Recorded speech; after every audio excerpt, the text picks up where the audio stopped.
Assalamualaikum warahmatullahi wabarakatuh. Jadi kita menginjak minggu keempat.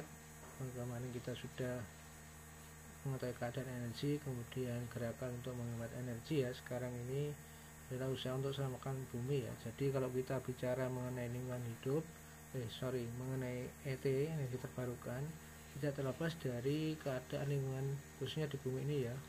Jadi misalkan ya, kalau PLT kan pembangkit listrik tenaga air ya, kalau tidak ada air ya tidak akan bisa memainkan turbin.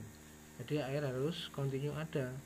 Nah, lingkungannya harus baik. Kalau ada, jadi hutan tidak boleh gundul, tidak boleh ada sampah-sampah yang di sungai dan sebagainya. Lingkungannya harus baik, seperti itu. Baik, jadi kita tahu bahwa umur bumi kita semakin tua ya. Jadi sudah puluhan tahun, ribuan tahun ya, dari teori bumi yang pernah kita tahu itu ya, bumi ya, mulai dari zaman mungkin Big Bang ya, munculnya bumi, sampai kemudian zaman dinosaurus, sampai sekarang seperti ini. Kemudian semakin lama jumlah penduduk semakin meningkat, otomatis kebutuhan pangan, sandang, papan juga meningkat. Nah, akhirnya juga peningkatan kebutuhan energi. Akibat dari kebutuhan tempat tinggal itu, maka banyak hutan yang dikonversi jadi lahan pemukiman, lahan industri, dan perkantoran. Dan juga diubah menjadi lahan pertanian untuk kebutuhan pangannya dan kebutuhan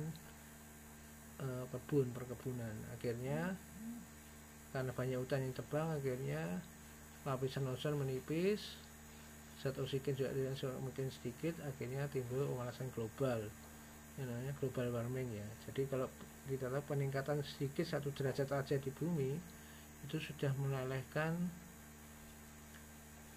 es di kutub selatan maupun kutub utara. Yang mungkin 1 derajat ya, itu sudah mengubah es di sana menjadi mencair ya. Mungkin tidak secepat mencair kalau dikasih derajat ini, tapi perlahan-lahan pasti itu akan menimbulkan pencairan kayak itu. Nah, sebenarnya kalau kita menaruh es di ruang terbuka ya lama-lama juga akan mencair seperti itu. Sama juga ini di bumi, kalau panasnya meningkat akhirnya mengefek pada es yang ada di kutub selatan dan utara. Nah, kalau itu mencair semua, bisa saja itu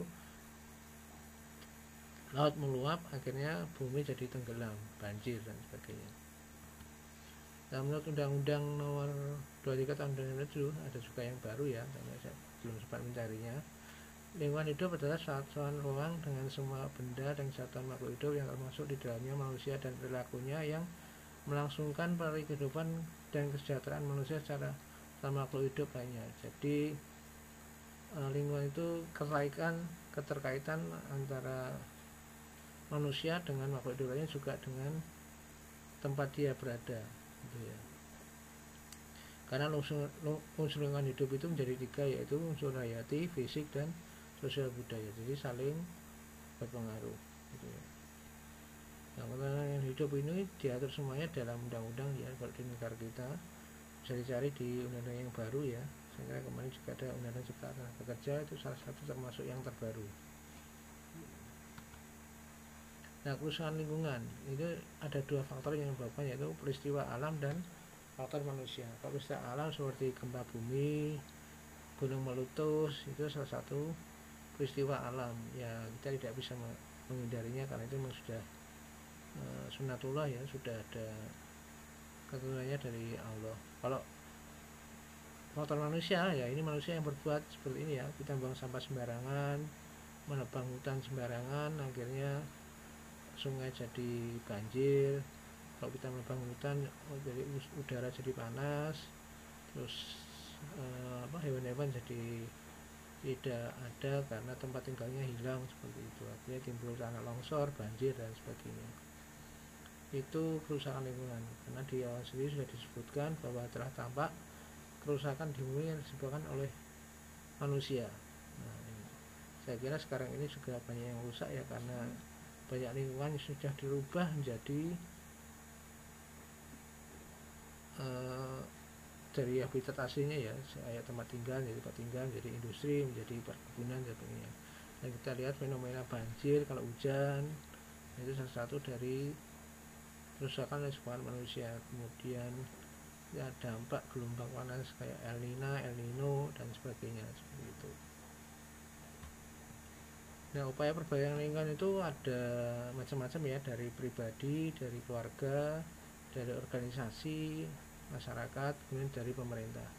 Ini yang pribadi yang bisa kita lakukan, yaitu seperti kemarin kita kampanye hemat energi, kemudian pola hidup yang ramah lingkungan ya, kemudian seperti mengolah limbah ya, keluarga misalnya sebelum dibuang ke sungai kayak limbah sabun itu dilakukan pengolahan dulu sehingga yang keluar dari situ tidak full sabun ya, jadi sudah agak bersih seperti itu.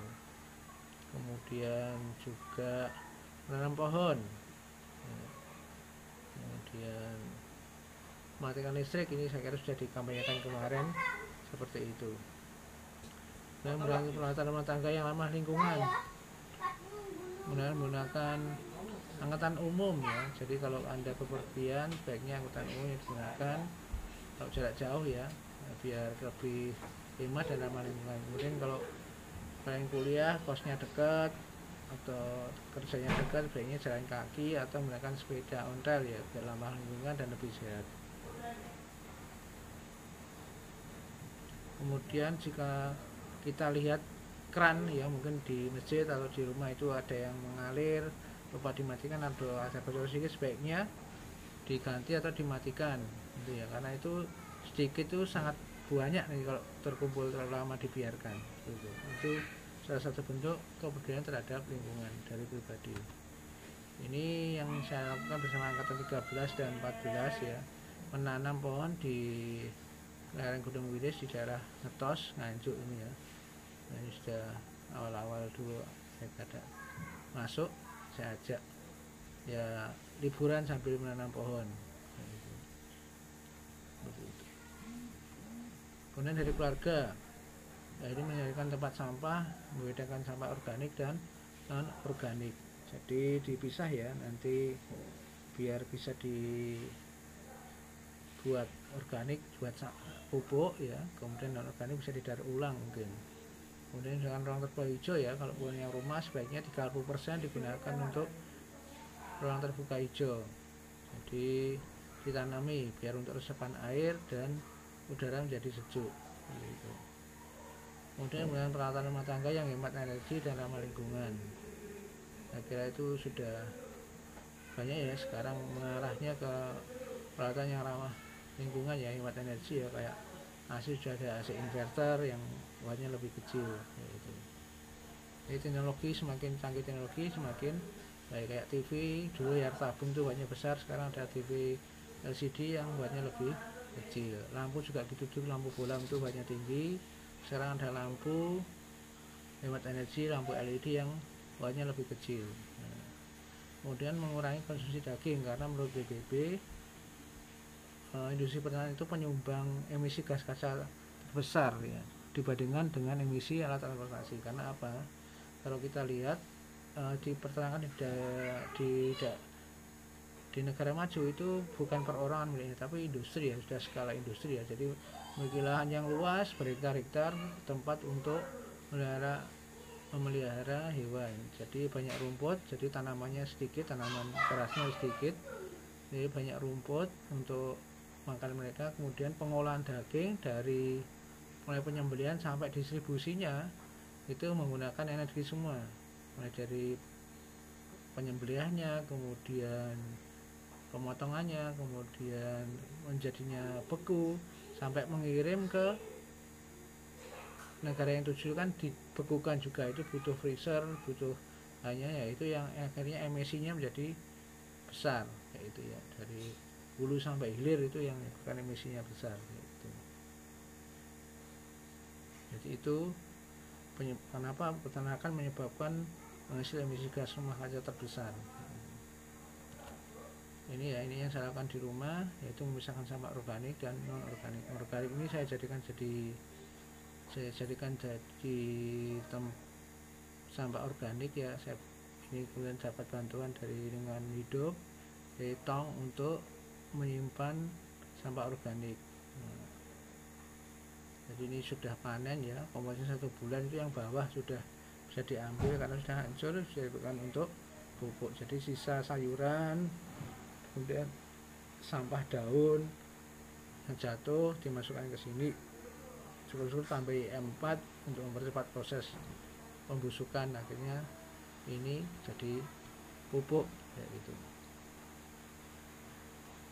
Yang bisa dilakukan di rumah ya, bisa kalian lakukan juga. Jadi kalau tidak punya tong, bisa yang baik itu sebenarnya ditanam ya kalau sampah organik, cuma karena itu bisa gali lubang untuk lubang, butuh berkali-kali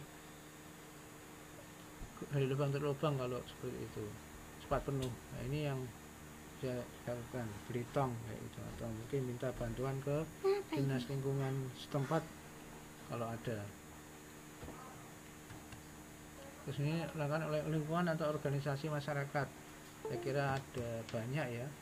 Salah satunya adalah dari PBB, ada Badan UNEP dan National Environment Program, kemudian ada konvensi yang disepakati oleh negara seperti Deklarasi Stockholm, Protokol Kyoto dan sebagainya. Dan ada lembaga kayak WWF yang concern pada masalah konservasi binatang. Kemudian ada Greenpeace yang selalu demo jika ada kerusakan lingkungan. Kemudian ada juga kita punya WALHI, lingkungan hidup, kemudian Yayasan Tunas Hijau Indonesia kayak gitu. Dan pemerintah ini juga banyak melakukan undang-undang ya, salah satu untuk pengelolaan lingkungan biar lebih baik ya, seperti Undang-Undang Nomor 5 tentang agraria, tanah guna tanah, 82 tentang ketentuan pokok pengelolaan lingkungan hidup, kemudian tahun 86 tentang AMDAL, kemudian tahun 91 dibentuknya Badan Lingkungan Hidup, seperti tugasnya adalah menanggulangi kasus pencemaran, mengawasi bahan berbahaya dan beracun limbah V3 ya, kemudian melakukan penilaian analisa mengenai dampak lingkungan atau AMDAL. Dan pemerintah juga punya gerakan 1 miliar pohon yang menanam ya. Kayak dulu didengung-dengungkan, lalu sekarang dengungnya sudah berkurang ya. Nanti tugas nanti adalah menanam. Jadi masing-masing anak menanam nanti di lingkungannya masing-masing. Kemudian mengenai energi, kemudian juga melalui Kementerian SDM blueprint mengenai pembangunan energi terbarukan dan konservasi energi, dan juga dibentuknya Dewan Energi Nasional untuk mengatasi masalah energi seperti itu. Nah, ini adalah satu bentuk pemerintah adalah menggerakkan adanya Car Free Day ya. Saya kira dulu sebelum pandemi sudah banyak acara Car Free Day ini di tiap kabupaten, insya Allah ada ya, dan sudah menyebar kemana-mana ya, meskipun hanya hari Minggu saja, tapi ya lumayan lah, sudah mengurangi penggunaan kendaraan pribadi dan pengurangan gas emisi ya, seperti itu. Mari selamatkan bumi kita ya. Jadi bukan untuk kita, tapi untuk anak cucu kita nanti. Mengenai gerakan reuse, reduce, dan recycle. Reuse itu digunakan kembali kalau misalnya masih digunakan, mengurangi, reduce, dan recycle bisa didaur ulang gitu. Semoga nanti anak cucu kita pasti bisa menikmati bumi ini. Nah, ini tugas pribadi ya. Seperti sebelumnya kampanye energi, sekarang adalah kampanye untuk menanam pohon. Jadi pohon yang ditanam adalah pohon yang keras, bukan pohon seperti sayuran, lombok, jagung, atau taman bunga, tapi taman keras seperti mangga, jambu, atau yang lainnya ya, yang sifatnya keras ya. Kemudian waktu kalian menanam, difoto, upload di Facebook, kemudian tag saya dan tentunya, kemudian dengan ajakan untuk menanam. Kemudian dikali kuliah ET kelas B ya, tahun 2021 seperti itu. Ini memang nanti sambil menunggu biogasnya jadi gerakannya adalah kampanye menanam ya. Ini menanam nanti ada lagi kampanye untuk mungkin 5M, masalah COVID dan sebagainya seperti itu. Jadi ini sekian dari saya. Nanti kalau kurang jelas bisa ditanyakan di kelas. Terima kasih. Assalamualaikum warahmatullahi wabarakatuh.